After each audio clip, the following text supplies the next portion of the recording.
Well, Bojangles serving up more than just chicken, biscuits, and iced tea. Yeah, they're also serving up scholarships thanks to their partnership with a nonprofit. The fast food chain spent the morning surprising first responders in the Greenville area. It's part of their Star Spangled Big Bow Box campaign, which raises awareness and donations for Folds of Honor.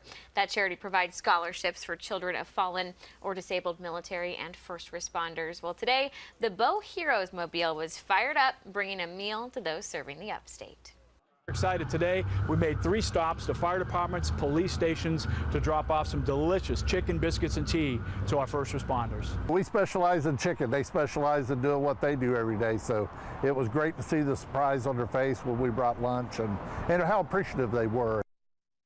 This was the second stop of a 3-week 50-stop road trip tour. Sounds like a lot of chicken biscuits and tea is about to be given out to those on the front line. Very cool.